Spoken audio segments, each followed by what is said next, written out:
दोस्तों, महाभारत काल की एक कथा है जिसके अंदर एक बार गुरु द्रोण जो हैं भीष्म पितामह को गुरुकुल बुलाते हैं ये बताने और दिखाने के लिए कि किस तरीके से सभी राजकुमारों की ट्रेनिंग चल रही होती है। और वो ऐसे ही अनायास पूछ बैठते हैं कि आपको क्या लगता है कि कौन सा बच्चा सबसे उत्तीर्ण होगा। तो बिना किसी शक, बिना किसी देरी के गुरु द्रोण को भीष्म पितामह जवाब देते हैं कि अर्जुन ही सबसे उत्तीर्ण और सबसे श्रेष्ठ राजकुमारों में से एक शिष्य निकल के आएगा। जब ऐसा वो बोलते हैं तो गुरु द्रोण उनसे पूछते हैं कि मैं इनको ट्रेनिंग दे रहा हूँ, मैं इनको पढ़ा रहा हूँ, लेकिन फिर भी आपने ये अनायास कैसे कह दिया एकदम से कि अर्जुन ही सबसे बेहतर निकल के आएगा। वो कहते हैं इसके जो कदम बताते हैं कि इसके लक्षण जो हैं वो वीरता के हैं और इसके लक्षण जो हैं एक विजेता के हैं। दोस्तों, इससे बात सिर्फ इतनी सी निकल के आती है कि जो एक्सपीरियंस होता है वो बहुत ज़्यादा मायने रखता है। इसीलिए उन्हें भीष्म पितामह कहा जाता था, बिकॉज उनका जो एक्सपीरियंस था वो किसी के भी ज्ञान से कहीं श्रेष्ठ था। आज जिनके साथ मैं यहाँ बैठा हूँ उनका भी एक्सपीरियंस कुछ भीष्म पितामह जैसा है, लेकिन प्रॉपर्टी की दुनिया के अंदर। जी हाँ, हम लोग गोपाल कुकरेजा जी से आज तीसरी बार मुलाकात करने जा रहे हैं इसी मंच के ऊपर, और उसका कारण भी यही है कि आप लोगों का बहुत प्यार मिला, आपके मेल्स आए, उन्होंने जो प्रश्न पिछली बार हल किए उनके वजह से आज वो फिर से एक बार हमारे सामने आए हैं आप ही के कुछ प्रश्नों को लेकर, और कुछ मेरे मन की बातें भी हैं जो आज वो आंसर करने वाले हैं। गोपाल जी, बहुत बहुत स्वागत है आपका। नमस्कार। 3 दशकों का आपका एक्सपीरियंस है और 3 दशकों के अंदर आपने सिवाय प्रॉपर्टी के और कहीं अपना ध्यान भटकाया नहीं। तो मैं समझता हूँ कि एक प्रॉपर्टी के ज्ञान को अगर पाना हो तो शायद इतनी प्रैक्टिस जितनी आपने करी है काफ़ी है कि नहीं? सबसे पहले तो मैं ये बोलूँगा कि 3 दशक में भी 2 साल कम है। अच्छा, okay. Because I started in 1995 और अभी तक ये 28वां साल रनिंग है। हाँ, तो अभी 2 साल जब हो जाएंगे तब आपका बिल्कुल कहना जायज़ रहेगा कि 3 दशक हो गए हैं। जी। पर मेरा मानना ये है कि जिस तरीके का एक्सपीरियंस आप गेन कर चुके हो, वो एक्सपीरियंस को हासिल करने के लिए अभी लोग जो हैं तत्पर नहीं हैं। वो ये तो देखते हैं कि प्रॉपर्टी के अंदर बहुत पैसा है। जब भी हम लोग बात करते हैं तो बात ये उठती है, बड़ी गाड़ी में देखते हैं किसी को जाते हुए तो ये होता है कि ज़रूर प्रॉपर्टी वाले का लड़का होगा, तो ज़रूर इसका जो है फादर उसका प्रॉपर्टी का काम होगा। तो इस तरीके की हम लोग सिमिलीज देते हैं कि हाँ ये बहुत ज़्यादा अमीर है तो प्रॉपर्टी का कहीं ना कहीं काम करता होगा। पर हम लोग उतनी मेहनत नहीं करना चाहते। आखिर क्या करना पड़ता है एक प्रॉपर्टी के काम में महारत हासिल करने के लिए? सर, एक कोटेशन आपने सुनी होगी, necessity is the mother of invention. जब किसी इंसान को जिस चीज़ की ज़रूरत पड़ती है वो उसका इन्वेंट कर ही लेता है और उसको निकाल ही लेता है। तो आज की डेट में लोग ईजी बनी चाहते हैं कि फटाफट पैसे कमा ले। और हमारे टाइम में जब मैंने काम स्टार्ट किया था उस टाइम मोबाइल बिल्कुल आए थे, कंप्यूटर बहुत कम लोग यूज़ किया करते थे, और जितनी फैसिलिटीज़ लोगों को आज मिल रही हैं वो फैसिलिटीज़ वहाँ हुआ ही नहीं करती थी। तो लोगों को अगर सोचें कि बिना हार्ड वर्क करे यहाँ तक पहुँच जाएंगे या रियल एस्टेट अच्छे कंसल्टेंट बन जाएंगे और पैसा कमाना शुरू कर देंगे, ये एक्चुअल में इतना आसान नहीं है। जी। प्रॉपर्टी की दुनिया में पैसा बहुत ज़्यादा है, ये सच है। आम आदमी पैसा खास कमाता है। जो आदमी जनरल लाइफ के अंदर काम करके 10-20 हज़ार रुपये कमाता होगा, वो प्रॉपर्टी की दुनिया में अगर हार्डकोर काम करना शुरू कर दे तो हो सकता है 1-2 लाख महीना कमाना शुरू कर दे। अच्छा। और इससे ज़्यादा भी जा सकता है, लेकिन मेहनत तो करनी ही पड़ेगी। जब तक आप वो वाली मेहनत नहीं करोगे, आप शॉर्ट टर्म के लिए ज़रूर पैसा कमा सकते हो, लॉन्ग टर्म में पैसा नहीं कमा सकते। लेकिन गोपाल जी, कई मैंने लोग देखे हैं जो प्रॉपर्टी लाइन में आए, 4-5 साल वहाँ पे मेहनत से काम भी किया, लगन से काम किया, लेकिन फिर छोड़ के इसलिए चले गए कि कहीं दाल नहीं गली, शायद काम नहीं बना। तो उनके बारे में क्या कहना चाहेंगे?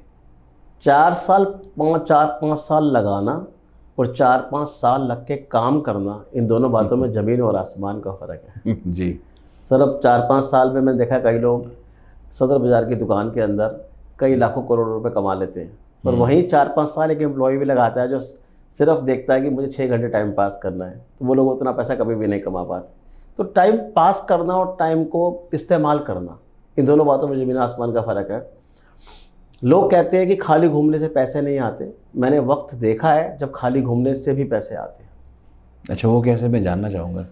ऐसे आते हैं कि जब रियल स्टेट इंडस्ट्री में मैंने कदम रखा तो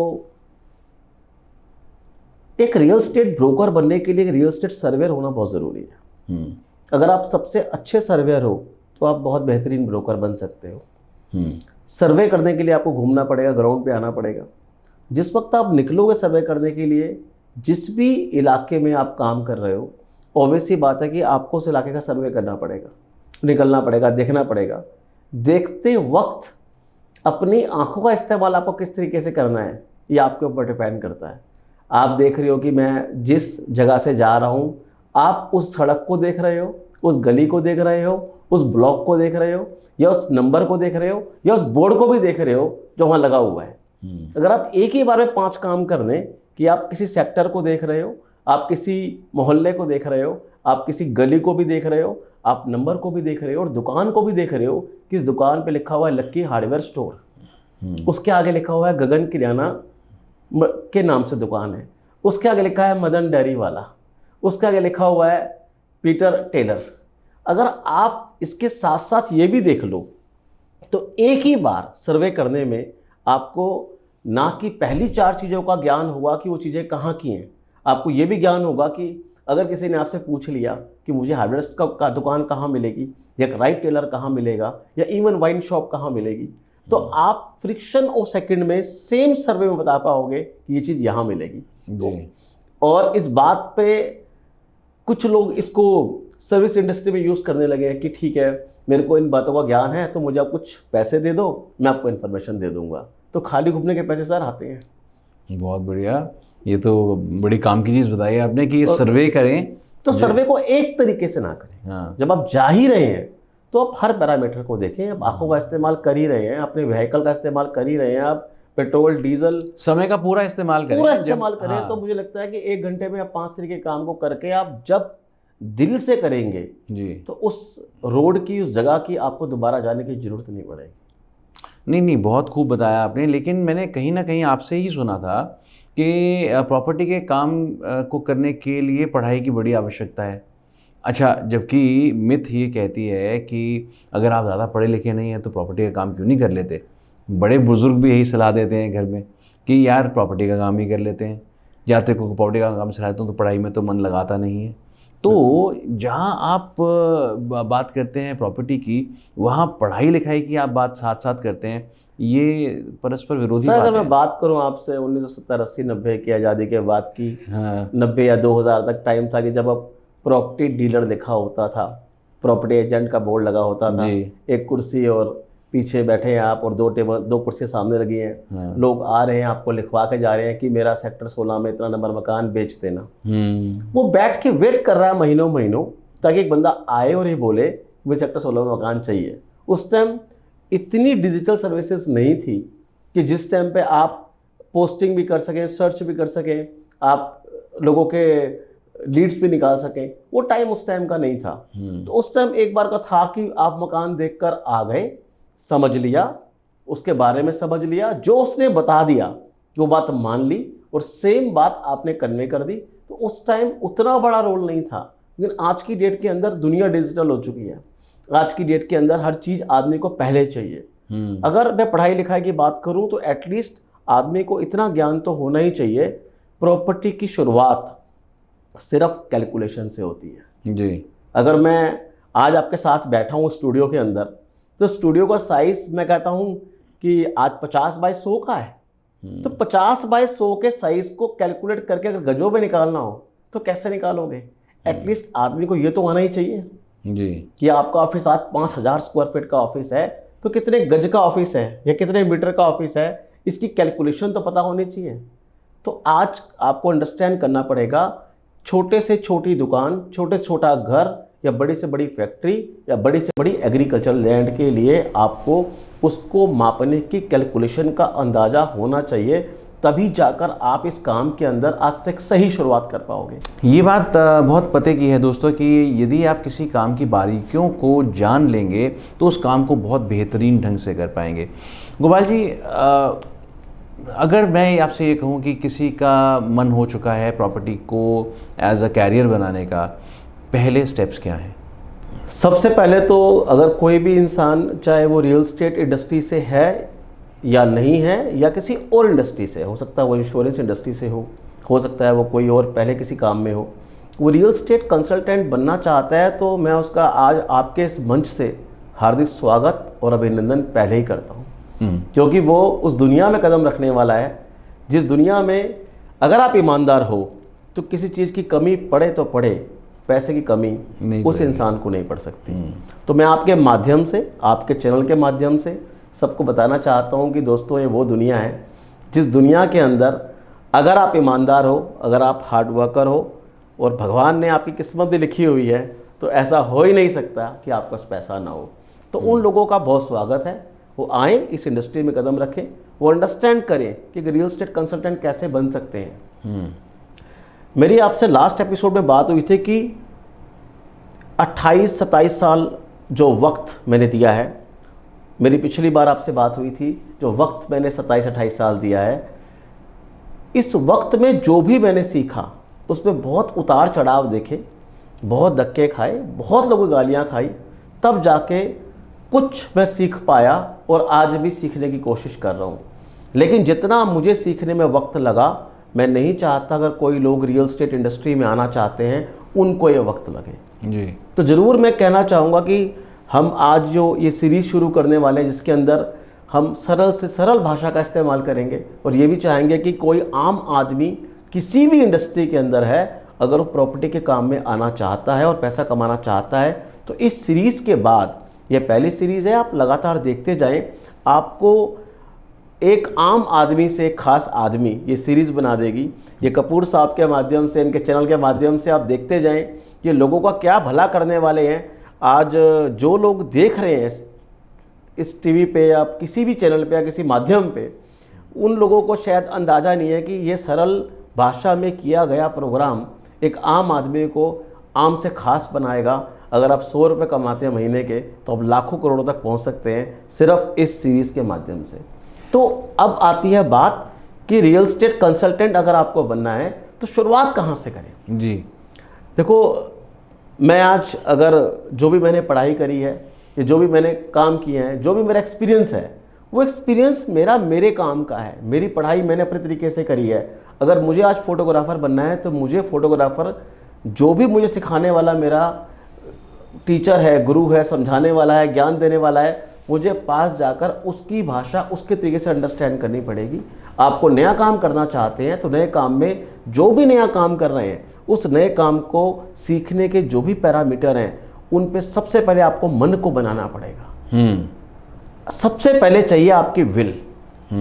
उसके बाद आप तैयारी करें रियल एस्टेट कंसल्टेंट बनने की।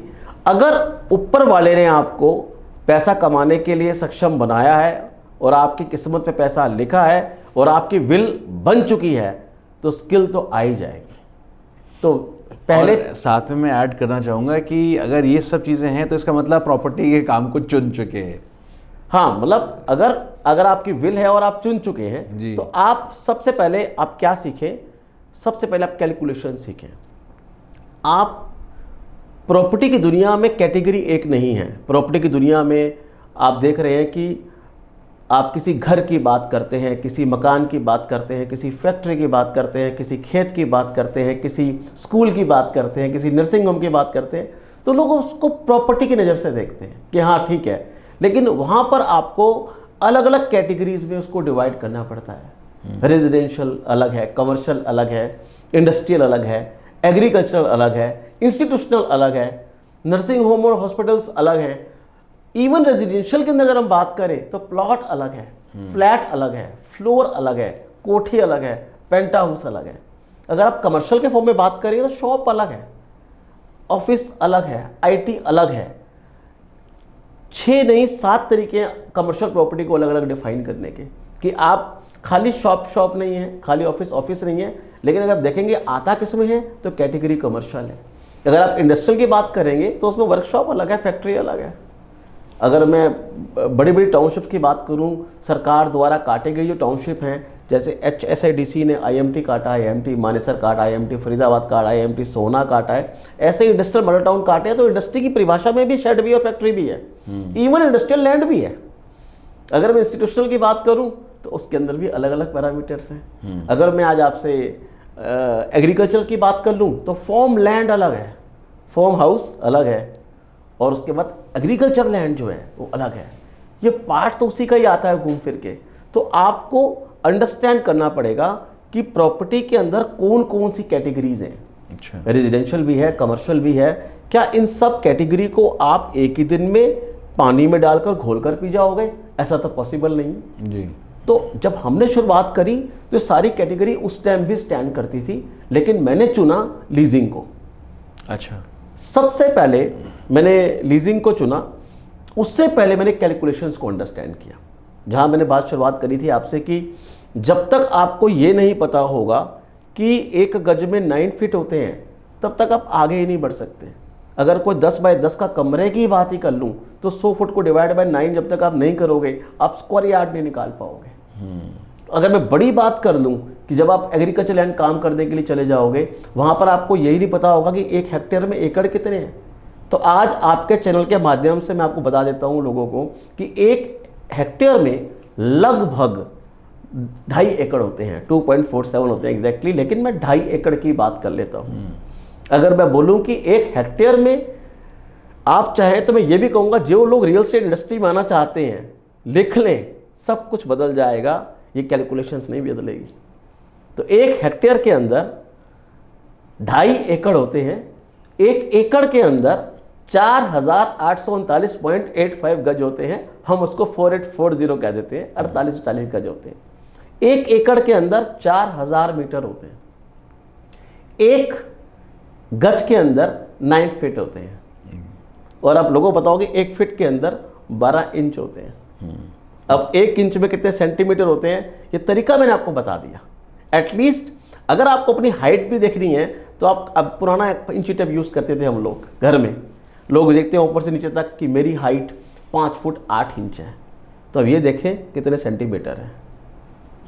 तो आप कितने आसानी से अंदाज़ा लगा सकते हैं, जब तक आपको centimetre to inch, inch to feet, feet to गज, गज टू मीटर, मीटर टू एकड़, एकड़ टू हेक्टेयर, जब तक आपको सारा कुछ एक बार समझ में ढंग से नहीं आएगा, तब तक काम करेंगे कैसे? पैसे कमाने हैं, मुझे 500 गज की कोठी बेचनी है, 5 करोड़ की कोठी है, 5 लाख रुपए बचेंगे 1% कमीशन।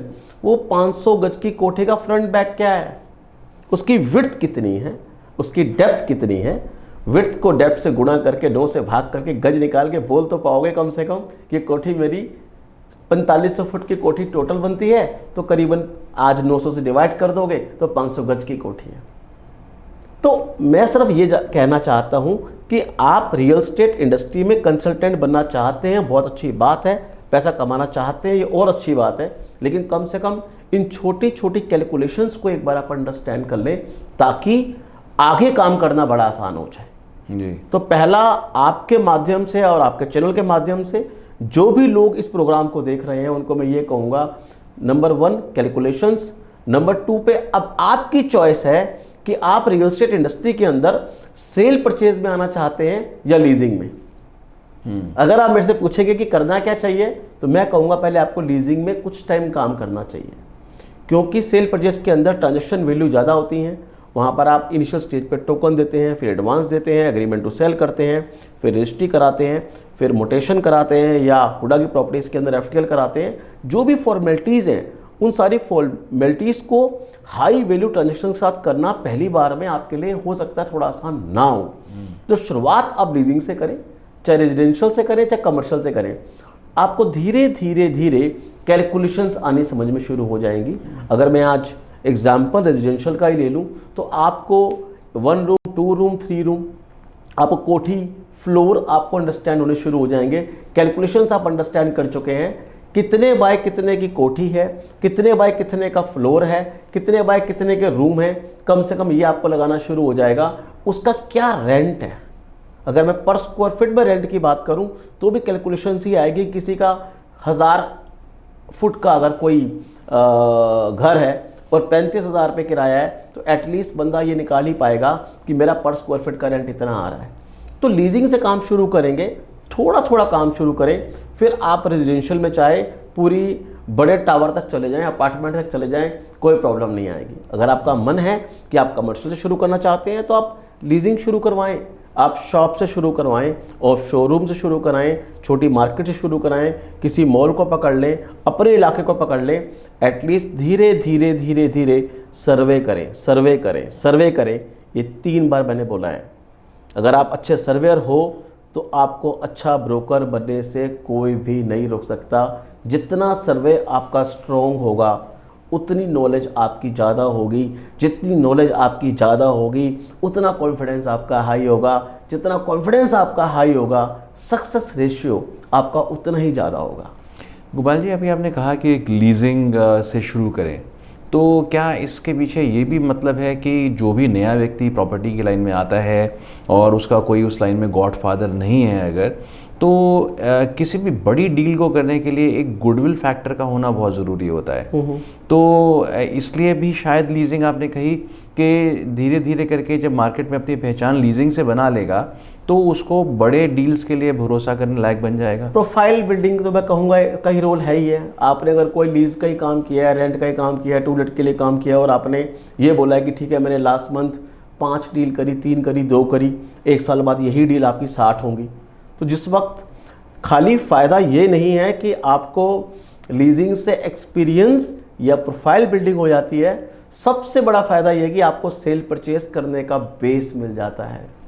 जिस इंसान को आपने, जिस व्यक्ति को आपने एक किराए पे मकान दिलाया होगा तो उसका ड्रीम उस दिन ही बन जाता है, काश मैं इस मकान का मालिक होता। और वो जो ड्रीम बनता है और जब वो कैपेबल होता है तो सबसे पहले उस इंसान को फ़ोन करता है जिस इंसान ने उसको रेंट पर वो घर दिलाया था और बोलता है भैया क्या आप मुझे परचेज भी करवा सकते हैं। तो वो जो प्रोस्पेक्टिंग थी सेल परचेज की, वो आपके प्रोस्पेक्ट्स वहाँ से बनने शुरू हो जाते हैं।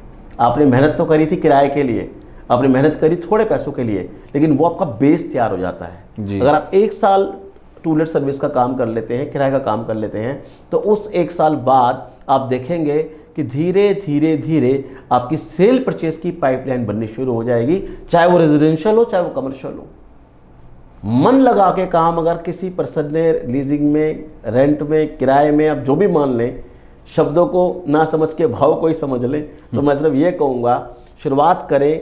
365 दिन बाद सेल परचेज की पाइपलाइन आपके पास होगी। उसके बाद उस प्रॉपर्टी को जिस वक्त किराए पे आपने दिलाया था उसका रेंट एग्रीमेंट कैसे आपने सीखा बनाना। आप किसी डॉक्यूमेंटेटर के पास गए, किसी की हेल्प करी, शुरुआत कहीं से तो करनी पड़ेगी आपको जी। वही डॉक्यूमेंटेटर आपको हेल्प करेगा सेल परचेज की सेल डीड बनाने के अंदर। तो खाली ये एक नहीं है, ये एक पंथ 3 काज है। दोस्तों, इस छोटी सी मुलाकात के अंदर हम लोगों ने 2 चीज़ें जान ली। पहली चीज़ तो ये कि यदि प्रॉपर्टी के काम में आना है तो उसकी बारीकियों को समझना बहुत ज़रूरी है। इसके लिए हमें मेजरमेंट्स का ज्ञान होना भी बहुत ज़रूरी है। और दूसरा ये कि हम यदि छोटे छोटे स्टेप्स भी लेकर चलें, जैसा कि गोपाल जी ने यहाँ सलाह दी कि एकदम से किसी एक सेल के पीछे भागने की बजाय यदि हम लीजिंग के पीछे जाएं तो शायद हम इन छोटे स्टेप्स के ज़रिए उस बड़ी सेल तक अवश्य पहुँच जाएंगे। दोस्तों, एक ऐसी इंटरेस्टिंग सीरीज़ के साथ में गोपाल जी बहुत जल्द आपके सामने आने वाले हैं। ये सीरीज़ जो है आपको ये ज़रूर सिखा देगी कि प्रॉपर्टी की दुनिया के अंदर यदि कदम जमाने हैं तो कैसे जमाने हैं, और साथ ही में आपको ये भी ज़रूर बता देगी कि प्रॉपर्टी के अंदर एक अच्छा कंसल्टेंट क्या मायने रखता है, एक कंसल्टेंट का एक्चुअली में मीनिंग क्या होता है। कंसल्टेंट का मतलब सेल या परचेज से बिल्कुल नहीं है। कंसल्टेंट का मतलब है उस व्यक्ति से जो ये बता सके कि आपके धन का सही व्यय यदि प्रॉपर्टी में होना है तो कैसे हो सकता है। यदि आपको इस सीरीज़ के थ्रू एक अच्छा प्रॉपर्टी कंसल्टेंट बनना है तो जुड़े रहिए। ये आपको यहाँ पे लिंक दिए जा रहे हैं। इस सीरीज़ को आप ज़रूर फॉलो कीजिए शुरुआत से, और आप जल्द ही एक सक्सेसफुल प्रॉपर्टी कंसल्टेंट बन सकते हैं। धन्यवाद।